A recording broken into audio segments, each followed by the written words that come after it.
Why did Iran target a U.S. base in Qatar? Why does it matter? It's more than just a desert airstrip. It's the nerve center of U.S. military power in the region. Here's everything you need to know about the Udeid Air Base. Missile strike over Doha.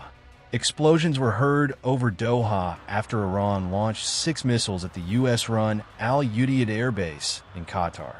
That's according to Western officials who spoke to Axios. The missile strike came days after U.S. forces bombed 3 Iranian nuclear facilities. A senior White House official confirmed. The White House and the Department of Defense are aware of and closely monitoring potential threats to Udeid Air Base in Qatar. As tensions escalated, Qatar shut down its airspace temporarily. The U.S., UK, and China advised their citizens in Qatar to shelter in place. The U.S. military's foothold in the Gulf. Udeid is a sprawling 24-hectare base located just outside the Qatari capital, Doha. It serves as the forward headquarters of U.S. CENTCOM, the U.S. Central Command. It houses around 10,000 troops, according to Reuters. Since 2003, Qatar has poured over $8 billion into building and upgrading the base. The country recently renewed its agreement with the U.S., allowing use of the base for another 10 years.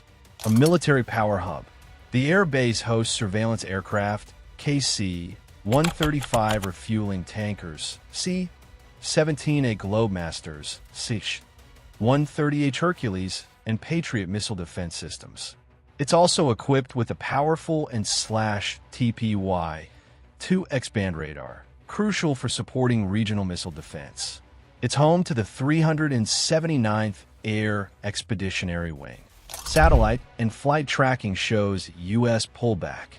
Satellite imagery from Planet Labs PBC shows that on June 5th, about 40 aircraft were stationed at the base. By June 19th, only 3 remained. Flight tracking data reviewed by AFP shows at least 27 U.S. military refueling planes flew to Europe between June 15th and 18th. 25 of those stayed in Europe, suggesting the U.S. is repositioning assets for extended range operations. Rising troop presence in the region. At any given time, the CRS estimates 8,000 to 10,000 American personnel are stationed in Qatar. Across the wider Middle East, U.S. troop levels have jumped to around 40,000, up from a peacetime average of 30,000. Families at some bases have been given the option to evacuate voluntarily. Why it matters? This is not just a local strike. It's a direct hit on the U.S. military's regional brain. Udeid isn't just a base.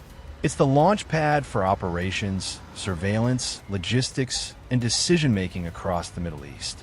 To summarize, Iran launched 6 missiles at the U.S.-run Udeid Air Base near Doha, prompting explosions over the Qatari capital and triggering global concern. The strike follows U.S. attacks on Iranian nuclear facilities. Udeid, CENTCOM's forward headquarters, hosts around 10,000 U.S. troops and is key to American operations in the region. Qatar has closed its airspace, and the U.S., UK, and China have urged citizens to shelter in place. Satellite images show most aircraft had already been moved from the base, signaling Washington's anticipation of an Iranian retaliation.